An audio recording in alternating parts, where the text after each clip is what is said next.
அஷ்டமி நவமி சகோதரி பிரமாதமாக கேட்டிருந்தாங்க. புளியறையிலேருந்து ராஜேஸ்வரின்னு நினைக்கிறேன்.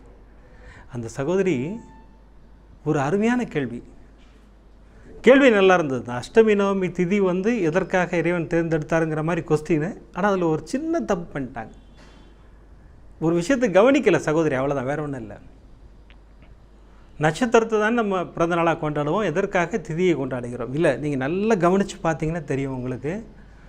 கோகுலாஷ்டமி நான் இப்போ சொன்ன பிறகு உங்கள் வீட்டில் பஞ்சாங்கம் இருந்துன்னு எடுத்து பாருங்கள், இல்லை உங்கள் வீட்டில் கேலண்டர், நம்ம இப்போல்லாம் கூகுளில் போனாலும் அடித்தா வந்துடும். கோகுலாஷ்டமிக்கு என்ன நட்சத்திரம்னு பாருங்கள், ரோஹிணியாக இருக்கும். அடுத்து ஸ்ரீராம நவமி அன்றைக்கி என்ன நட்சத்திரம்னு போய் கேலண்டரில் பாருங்கள், புனர்பூச நட்சத்திரமாக இருக்கும். நம்ம நட்சத்திரத்தை தான் கொண்டாடுறோம். ஆனால் அந்த திதிகள் எதற்காக வந்தது, ஒரு சின்ன கதை இருக்குது, அதையும் சொல்லிடுறேன் உங்களுக்கு. அஷ்டமி நவமியும் விஷ்ணு பகவான்கிட்ட போய் அழுகுறாங்க. சுவாமி எல்லாரும் எங்களை திட்டுறாங்க,